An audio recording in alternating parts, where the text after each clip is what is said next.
Hello everybody, it's Dan, your friendly fishmonger at dansfish.com, where we're on a mission to humanely source, maintain, and transport aquarium fish to our customers. And I have a special tour today. I'm going to show you a bunch of neat fish. These fish are different though. All the fish I'm going to show you today were bred and raised by aquarium hobbyists right here in the United States. In order to help us more humanely source our fish, we love to buy from hobbyists because that's the shortest supply chain possible. So it's much nicer on an aquarium fish if it's purchased from a hobbyist who bred them. You get them straight from the source, as opposed to going through the industry supply chain where they might come in from another country. They might go through 7 or 8 different hands before they get to you. They might be in transit for a couple of weeks. So buying from aquarium hobbyists is the best. So let me take you around and show you these awesome fish. But first, I've got to get in my black video taking shirt. Here we go.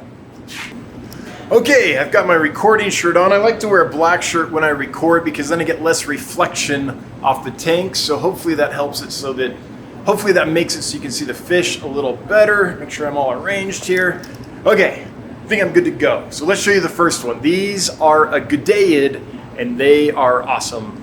Okay, here they are. This is the golden Goodeid, also called, or the golden Scyphia, also called Scyphia francesea, or francese, I think. We'll have it written up there so you can see it. My Latin's not super good. Now, all Goodeids pretty much are quite rare. They come from limited habitats in southern United States, southwest United States, and Mexico. And they might come from only one little body of water. So it's important to keep, breed, and preserve these species. These are juveniles that are just starting to kind of sex out, just starting to get their adult coloration. Oh, they don't know the food is on the bottom yet. It's down below, guys. You can see why they're called the golden Goodeid. You see that nice gold color on the back half of a few of them starting to develop. We got some smart ones here. The rest are just going to have to catch up. These were bred and raised, like all the fish in this video, by a hobbyist, so that's awesome. Get you fish that are less stressed and healthier. Oh yeah, look at the golden colors coming in on that guy. They also have a really neatly shaped kind of split dorsal fin. And the anal fin on the males, of course, is split because that's what they use to fertilize the females. These are like a guppy or a swordtail in that they internally fertilize the females, but they're super special because unlike guppies and swordtails and platies, the mother actually nourishes the babies. So she has what is an analog to an umbilical cord. It takes nutrients from the mother's body and passes them to the baby's body, which is so unique for a fish, especially freshwater fish.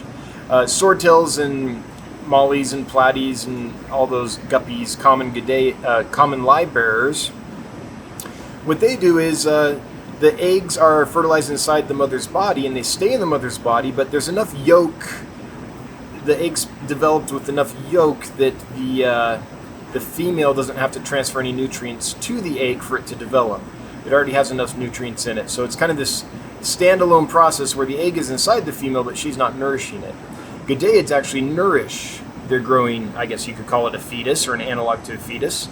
And so when they hatch, they're huge. They're like half an inch, quarter of an inch when they hatch.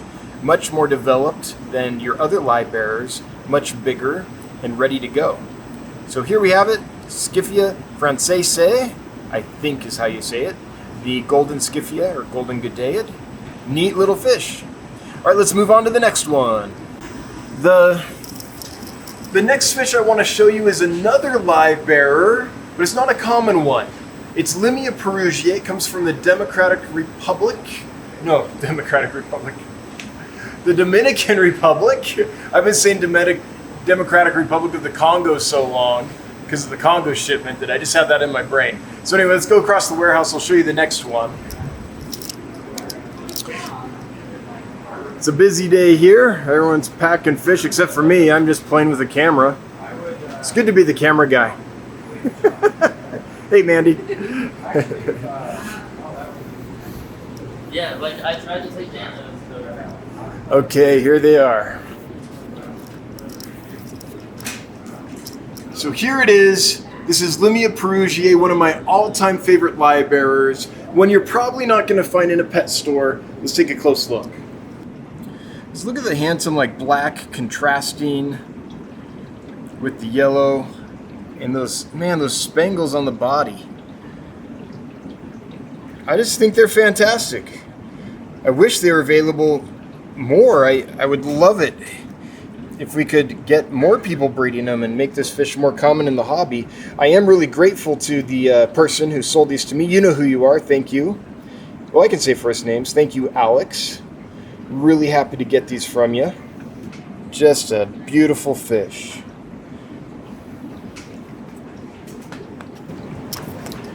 So if you're an aquarium hobbyist and you breed fish and you have some spare fish, if you wouldn't mind hitting us up, send us an email, hello@dansfish.com. That's HELLO@dansfish.com. Let us know what you have and we'll see if we can make a deal. We really like buying from aquarium hobbyists. It's awesome. We've got a bunch more to show you, so let's get to the next one. Okay, here's the next fish I want to show you. Pardon the noise. I know it's probably loud, but we're over here. See all this equipment? This is what powers our fish warehouse, and so we've got a lot of loud equipment in this corner. But I want to show you these. These are a rainbow fish that I'm guessing you've probably never seen before. This is a small, undescribed species. They're called Melanda rainbow fish, is the common name. They're from Williams Creek, East Williams Creek. They're highly endangered. They're small, which is great. They're a dwarf species. They're only going to get a couple of inches. These are juveniles, so almost no color yet.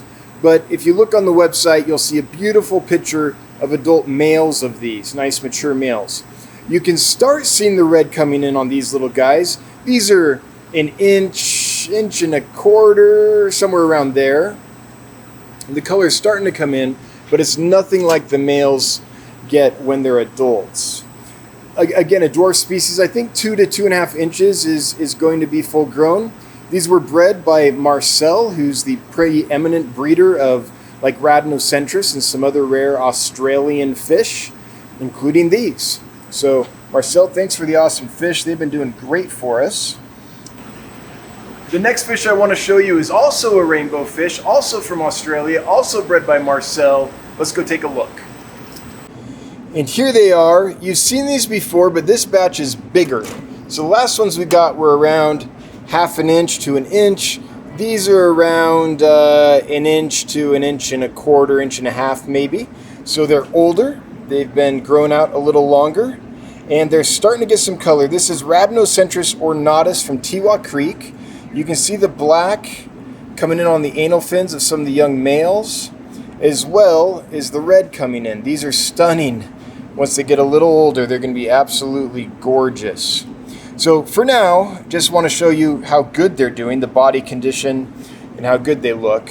I don't think we're going to get them to go down there and eat that with the camera right in front of them, because they're being a little camera shy. Camera throws a lot of fish off, but really good looking Rhamnocentris ornatus from Tewa Creek that are going to grow into absolute stunners. Another one that doesn't get too big, and these can take temperate habitats, so they are not tropical, they're temperate, which means they can take temperatures down low. So as long as the temperatures don't drop below the mid-50s or so, you don't have to heat the aquarium. Now, we're keeping ours at 79 degrees because during the summers in Australia, it gets warm. They have a wide temperature range, so I wouldn't take these and put them straight into a cold aquarium.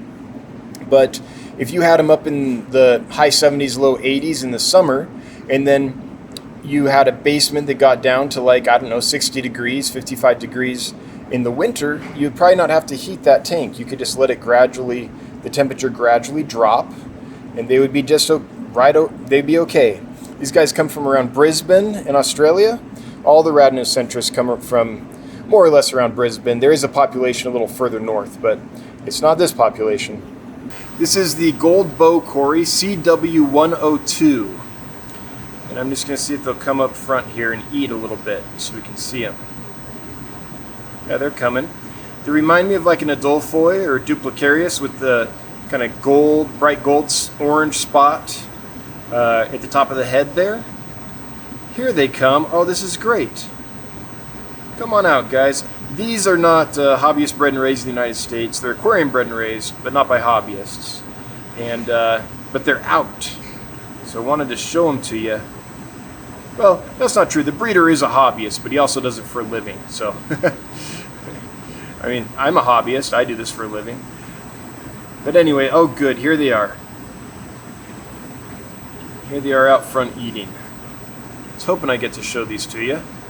Sorry, I'm like squatting down and resting my elbows on my knees to hold the camera steady, but it's kind of hard, so I'm trying to hold it steady, but it keeps moving like I'm on a boat on the ocean. Just a little wave here and there. Sorry, doing my best. Anyway, there you have it, CW102. Let's get back to more American hobbyist bred and raised fish. Just had to take the opportunity to show you those since they were out on the food. Check these guys out. This is the trout Godaid, Iliad unfurcidens, one of my favorite Godaids. Let me show you why. First off, they're really pretty. Second, they can take normal aquarium temperatures without any problem. Third, they get big. This is going to be a 4-inch fish, maybe bigger when it's full grown. These are babies right now.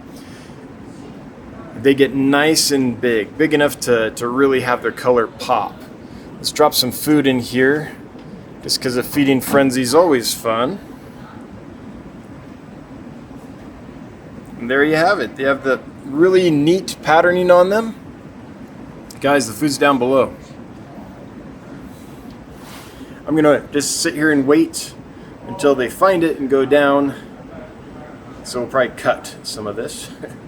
There we go. Nice sized fish, neat patterning, nice yellow on them. And like the golden skiffia, these guys nourish their young in the womb, so to speak. I don't know if it's actually a womb, but brood pouch, I'm not sure.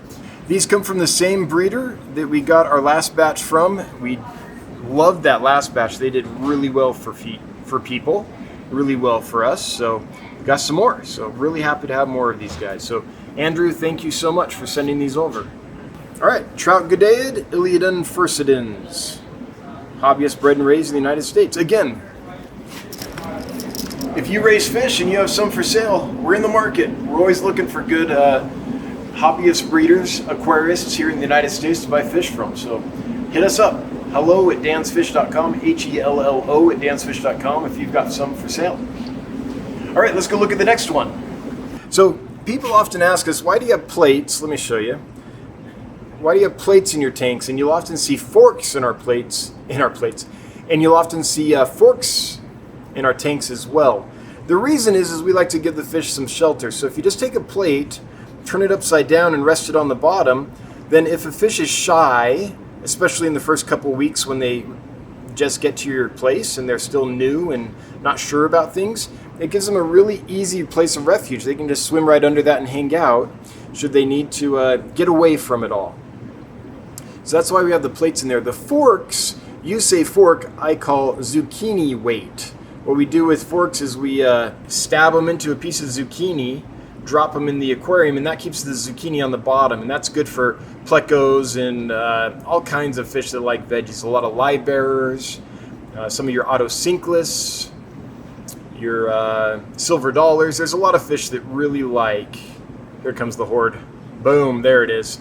There's a lot of fish that really like veggies and they eat veggies in nature, and we want to include that in their diet. So all those forks you see in our aquariums, maybe not on this tour, but if you've seen some of our previous tours of fish that we have, you'll see a bunch of forks, and that's why, for everyone that's asking. They hold down the veggies onto the bottom. Look at that horde. There you go. Aquarium bred and raised panda Corydoras by an aquarist right here in the United States named Alex. Alex, he did a great job with these. We haven't lost a single one, which is amazing. We love your fish, Alex. We hope to get more from you. And here are the next ones. These are albino bushy nose.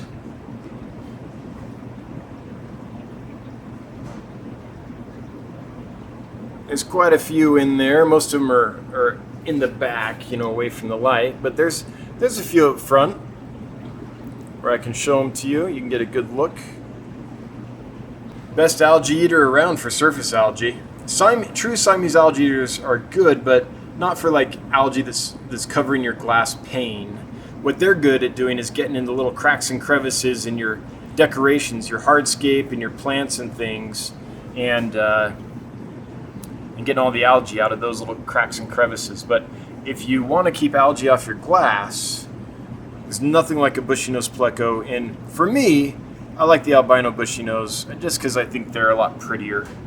I just like that pop of color. You can see them, like when they come out, they're obvious, as opposed to something like this. See that albino, but then you've got the normal brown bushy nose baby right there. That's a fish that if it's not against a light background, it's hard to see. Okay, moving on. Okay, this next fish I'm going to show you is one of the most common fish in the hobby. We love it because it's small, it's peaceful, it's colorful, it's hardy, it's easy to breed, and these ones come from Alex again. So thanks again, Alex, for awesome fish. They are these. You're going to probably recognize these. These are cherry barbs, and these are juveniles. They haven't developed all their color yet, but if you want fish that have been taken care of and come from the most humane supply chain possible, this group is for you. And they're going to develop stunning colors, within probably going to start showing them within 2 to 3 weeks would be my guess. I can see some males that are already starting to pop a bit.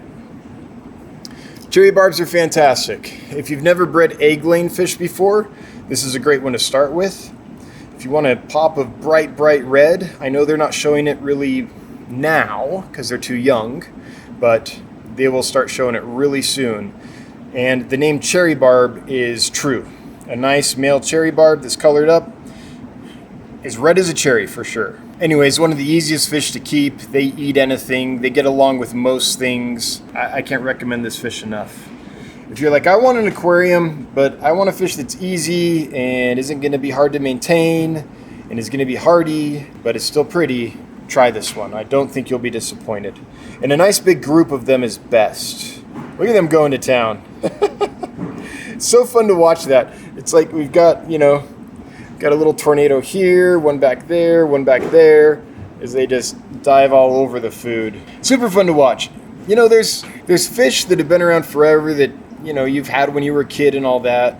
And there's certain ones that are so good that I just still have them, and this is one of them. Never get tired of cherry barbs. Look at that bait ball. I feel like a whale's gonna come up and, take a big bite out of it, like those ocean scenes you see on Blue Planet or something. Small fish is never safe. All right, moving on. Since we're here, I want to show you another fish real quick. Just a sec. I wasn't planning on doing this, so let me move some stuff so I can show you this fish. I'm going to get my ladder out of the way.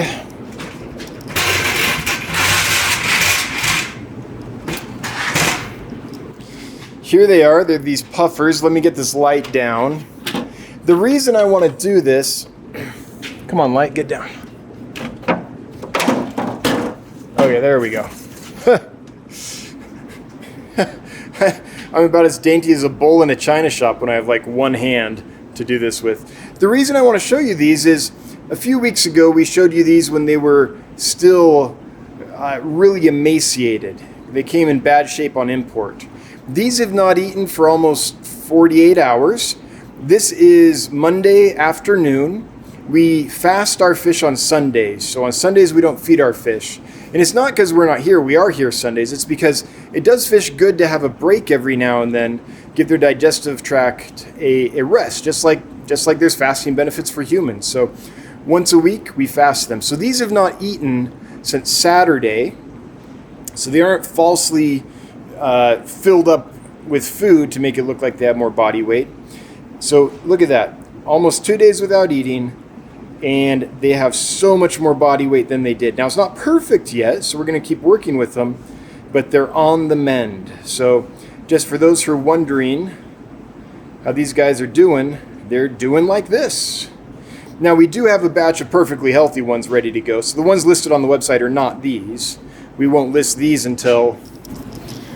We wouldn't list these here until they've been fully healthy and plump and ready to go for quite a while. But just wanted to show you the progress for those that were wanting to see it.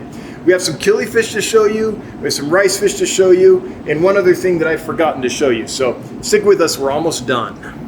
So here's the fish I couldn't remember. It's Pseudomugil signifer, a blue eye, very closely related to rainbow fish. It's also called the Pacific blue eye. Scientific name is Pseudomugil signifer. Now these haven't started to really show their color yet at all. They're gonna become really pretty. So check out the pictures online. We've got a picture, a decent picture, kind of. I took the best picture I could. You can see at dansfish.com.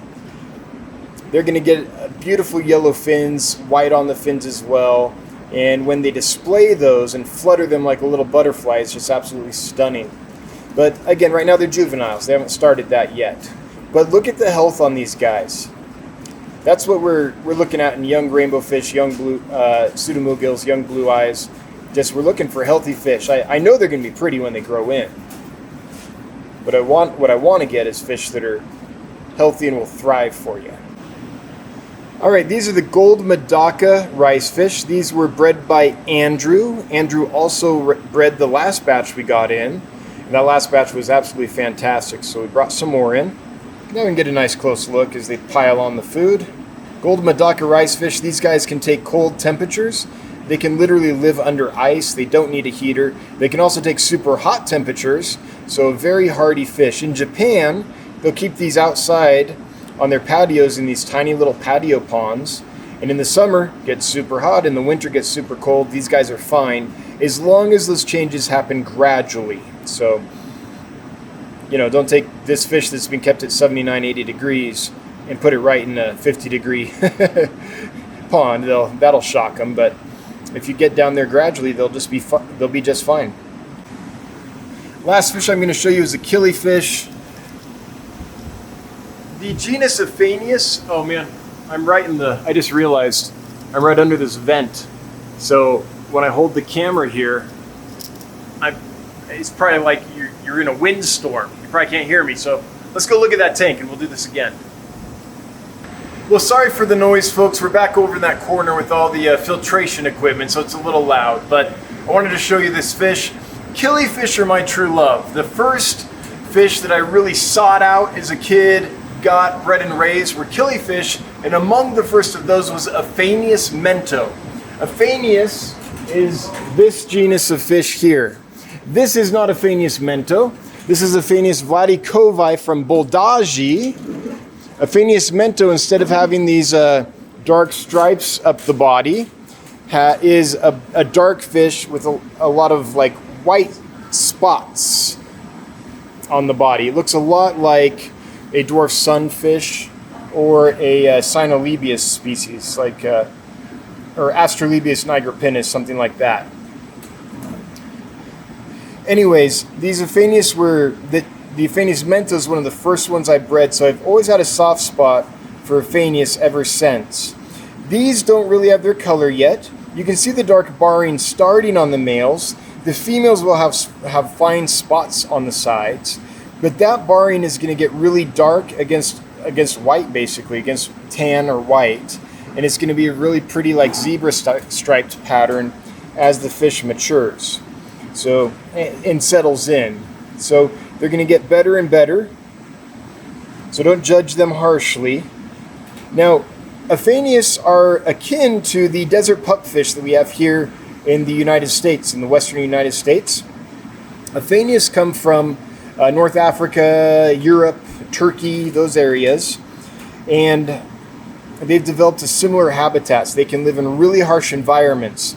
A lot of them come from a single body of water or just a small water system, so they can be highly endangered. Very similar to pupfish. It's like the analog for the North American pupfish, but that happened in Africa and Europe instead. So really interesting. Well, I guess it's time for a quick costume change. And we're back. Thanks for watching, folks. If you like this stuff, we do a live stream every Wednesday at 7 p.m. Mountain Time. That's 9 Eastern.